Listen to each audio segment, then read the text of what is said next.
cradle that is prayer. Prayer, on my good days, is how I breathe. It's listening as much as whispering. It takes the wobble out of my knees and puts the wallop into my heart's beat. It's woven into the hours, from cock's crow until the moment my eyelids finally flutter closed for the day. It unspools without measure or meter. It might be a geyser or merely a murmur. The other morning, when I was deep in meditation, it came to me that prayer, at its holiest, is a cradle, woven from filaments of wonder and wisdom. Prayer, at its most powerful perhaps, as transitive verb. Picture yourself swept into arms that hold you, that rock you, that lull you. Prayer, cradling. Cradle, my dictionary tells me, is to hold something gently and protectively. Etymologists, those learned folk who poke around in the vaults of centuries past for linguistic DNA, tell me the word has 13th century Old English roots and trace its cognates to Old High German, Krato, Krezo, basket, and German Kratze, basket carried on the back. In the 16th century, the noun slipped into its form as a verb, and that's how I like it best. To be cradled. To cradle.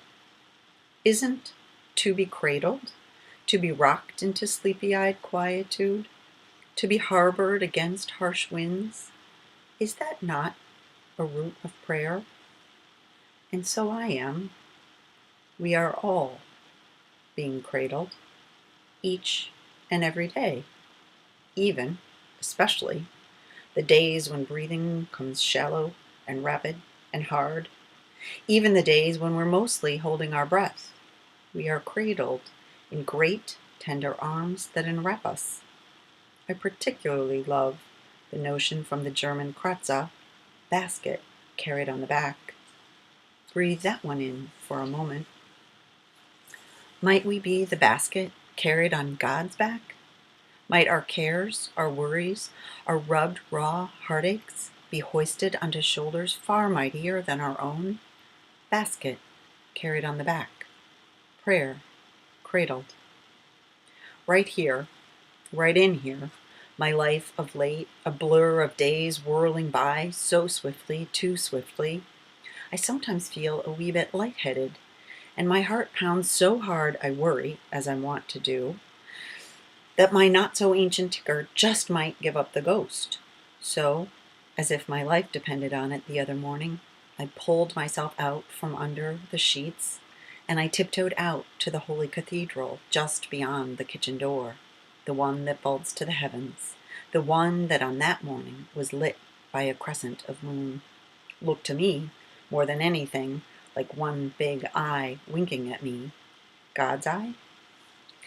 All around me, the dawn's soft, cool blanket fluttered, as if on a clothesline.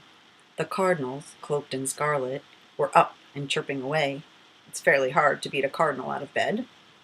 The dew glistened. My toes took a bath when I tiptoed across the yard to fill the feeder with seed. I stood there breathing, feeling the arms wrap around me, winking back at the moon. Then I looked to my old shingled house, melted at the buttery light glowing from the kitchen, sighed a deep sigh of thanks for the house that never fails to keep me safe. I stood there for a short little bit, uncoiled my morning vespers, felt the soles of my feet sinking soft into the earth that holds us, always holds us. Then I puttered back toward the kitchen, where a lunchbox awaited, and upstairs a growing boy slept. As I poured my first mug of coffee, I stopped to drink in a clutch of sunflowers that peeked from an old, chipped milk pitcher. I thought of the blessed, beautiful friend who had scooped up those wide-faced wonders from the farmer's market. Then I climbed the stairs to wake the sleeping boy. I pressed my cheek against his, longer than I usually do. I drank him in, my sweet, sleeping child, And, as I'd been doing all morning, I leaned, this time, on him.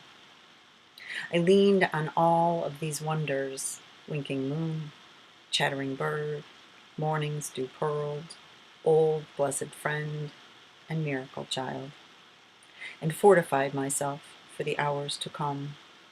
I was cradled. The cradle is there, always there, if we're willing to climb to the basket strapped to the back, the glorious heavenly back that carries us even on days when we're dizzy.